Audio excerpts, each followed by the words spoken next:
തീർച്ചയായിട്ടും കപ്പിൾസൊക്കെ പോയിരുന്ന് കാണണം. കാരണം എന്ന് വെച്ച് കഴിഞ്ഞാൽ ഇതായിപ്പോൾ നന്നായത് സ്ത്രീകൾക്ക് കാണാൻ പറ്റിയ സിനിമയാണ്. സ്ത്രീകൾക്കും സ്റ്റുഡൻസിനും കാണാൻ പറ്റിയ ഇവിടെ ലേഡിക്ക് കാണാൻ പറ്റിയ സിനിമയാണ്. കുടുംബ പ്രേക്ഷകരൊക്കെ ഏറ്റെടുത്ത് കഴിഞ്ഞു. നമ്മളെ ഈ നാട്ടിൽ നടക്കണ സംഭവമാണ്.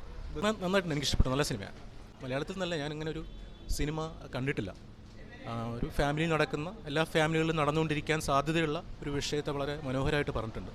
കമൽ സാറിൻ്റെ ഒരു കമ്മിങ് ബാക്ക് ആണെന്ന് പറയാം. പണ്ട് വരും ദിനങ്ങളിൽ വിവേകാനന്ദൻ വൈറലാനെന്ന സിനിമ ചർച്ചയാകാൻ പോകുന്നതെന്നാണ് എനിക്ക് തോന്നുന്നത്. പക്ഷെ അതിൻ്റെ പെർഫോമൻസ് തീർച്ചയായിട്ടും ബെറ്ററാണ്. ഈ കാലഘട്ടത്തിൽ പ്രസക്തിയുള്ളൊരു വിഷയമാണ്. പറഞ്ഞിരിക്കുന്ന വിഷയം ചർച്ച ചെയ്യപ്പെടേണ്ടുന്നൊരു വിഷയമാണ്. കുഴപ്പമില്ല, നല്ല പടം തന്നെ. ഒരു പ്രത്യേക കഥയാണ്. കൊള്ളാം, നല്ല സിനിമ.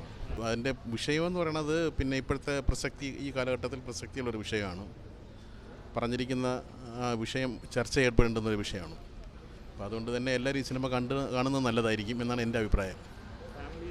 ഫാമിലിയായിട്ട് കാണേണ്ടതാണ്. നന്നായിട്ട് എനിക്ക് ഇഷ്ടപ്പെട്ടു. നല്ല സിനിമയാണ്.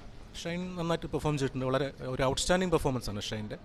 പിന്നെ ഒരു സ്റ്റോറി ലൈനിൽ ഇതിനൊരു പ്രത്യേകതയുണ്ട്. ഇതുവരെ മലയാളത്തിൽ നല്ല ഞാനിങ്ങനെ ഒരു സിനിമ കണ്ടിട്ടില്ല.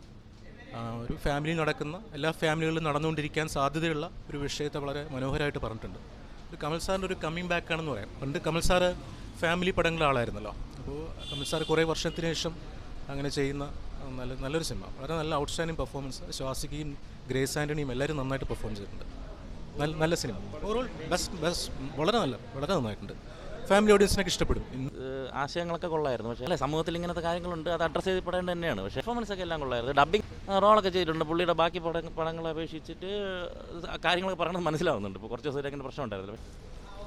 ഇപ്പം സമകാലീനമായിട്ടുള്ള പ്രസക്തിയുള്ള ഒരുപാട് സിനിമകൾ ഇറങ്ങുന്നുണ്ട്. ഇപ്പോൾ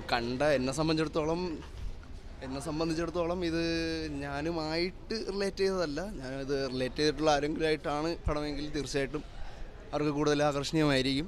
എന്തായാലും പ്രകടനമൊക്കെ നന്നായിരുന്നു. സിനിമ കുഴപ്പമില്ല. പെർഫോമൻസ് വളരെ നന്നായിരുന്നു. മികച്ചതായിട്ട് രീതിയിലുള്ള പെർഫോമൻസ്. ഷൈൻ ടോം ചാക്കോ നമുക്കറിയാം, സ്ഥിരമായിട്ടുള്ള ഒരു വ്യത്യസ്തമായിട്ടുള്ള ഒരു രീതിയിലുള്ള കാര്യങ്ങളിലാണ് പുള്ളി ശ്രദ്ധിക്കുന്നത്. അതുപോലെ തന്നെ ഈ സിനിമയിലും പുള്ളിക്കാരൻ്റെ അഭിനയമൊക്കെ വളരെ നല്ലതായിട്ട്. തീർച്ചയായിട്ടും കപ്പിൾസൊക്കെ പോയിരുന്ന് കാണണം. കാരണം എന്ന് വെച്ച് കഴിഞ്ഞാൽ ലൈഫിൽ ഇങ്ങനെ എന്തോന്നാണ് ഒരു പക്ഷേ പുരുഷ മേധാവിത്വം ഒരുപാട് ആഗ്രഹിക്കുന്നതായിട്ടുള്ള കുറേ ബാഡ് റിലേഷൻസ് ഇന്ന് സിനിമയിലല്ല സമകാലീനമായിട്ടുള്ള ഈ ഒരു സമൂഹത്തിൽ നടക്കുന്നുണ്ട്. അപ്പോൾ ഈ ടോക്സിക് ആയിട്ടുള്ളൊരു റിലേഷന് ഉള്ള എല്ലാവരും കാണേണ്ട ഒരു പടമാണെന്ന് തന്നെയാണ് ഞാൻ വിചാരിക്കുന്നത്. കുഴപ്പമില്ല. ഇതായിപ്പോൾ നന്നായത് സ്ത്രീകൾക്ക് കാണാൻ പറ്റിയ സിനിമയാണ്. സ്ത്രീകൾക്കും സ്റ്റുഡൻസിനും കാണാൻ പറ്റിയ ഇവിടെ ലേഡിക്ക് കാണാൻ പറ്റിയ സിനിമയാണ്. ആണിനെ ഒരു വില പോലും അംഗീകരിക്കാത്ത സിനിമയാണ്. ആണൊന്നുമല്ല ഈ സിനിമയ്ക്കകത്ത്. അതാണ് ഈ സിനിമ. കുടുംബ പ്രേക്ഷകരൊക്കെ ഏറ്റെടുത്ത് കഴിഞ്ഞു. ബാച്ചിലർ അത്ര പിടിക്കില്ല. അത് നമ്മളെ ഈ നാട്ടിൽ നടക്കണ സംഭവമാണ്. ബസ്സിലും വീട്ടിലും പാർക്കിലും എല്ലാം. അതൊക്കെ മൊത്തത്തിൽ ഒരു എന്താ പറയുക, ഏറ്റവും പുതിയ കാലത്തിലെ മലയാളിയുടെ പെർവേർട്ടഡ് ലൈംഗിക ചൂഷണത്തെയും ലൈംഗിക രീതിയെയും അല്ലെങ്കിൽ ലൈംഗിക സ്വഭാവത്തെയൊക്കെ അടയാളപ്പെടുത്തുന്ന ഒരു പടമാണ്.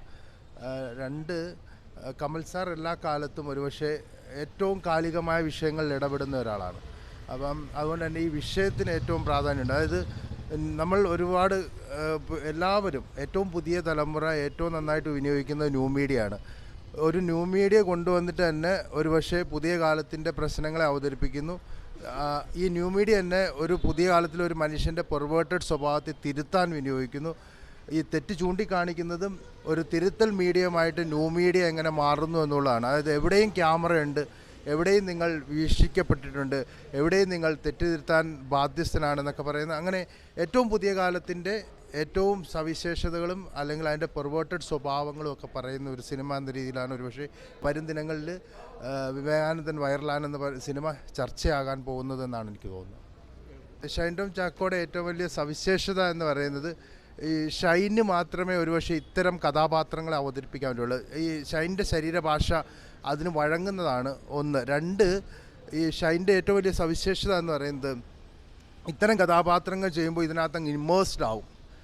ഷൈന് അത് ആ കഥാപാത്രമായിട്ട് ജീവിക്കാൻ ഷൈന് സാധിക്കുന്നു എന്നുള്ളതാണ്. അപ്പം ആ രീതിയിൽ ഒരുപക്ഷെ ഈ കഥാപാത്രം എനിക്കൊന്ന് ചർച്ചയാകും. കാരണം പുതിയ കാലത്തിലെ ഒരു മലയാളി ഇന്നവൻ ട്രാൻസിൻ്റെ കൂടെ പോകുന്നു, നാളെ വേറൊരു പെൺകുട്ടിയുടെ വേറൊരു സ്ത്രീയുടെ കൂടെ പോകുന്നു എന്ന് പറയുന്ന ഒരു എന്താ പറയുന്ന എല്ലാ പുരുഷ ആധിപത്യ അധികാര ഇടങ്ങളിലും ഈ അവിഹിത ബന്ധമുണ്ടാകും, പരസ്ത്രീ ബന്ധമുണ്ടാകും എന്നൊക്കെ പറയുന്ന പുതിയ കാലത്ത് ഒരു ന്യൂ മീഡിയ ഇങ്ങനെ അടർത്തിയെടുക്കുകയാണ്. അപ്പോൾ അത്തരം രീതിയിൽ ഈ സിനിമ ചർച്ചയാകും. പക്ഷേ അതിൻ്റെ പെർഫോമൻസ് തീർച്ചയായിട്ടും ബെറ്ററാണ്. ഒരു സോഷ്യലായിട്ടുള്ളൊരു വിഷയം.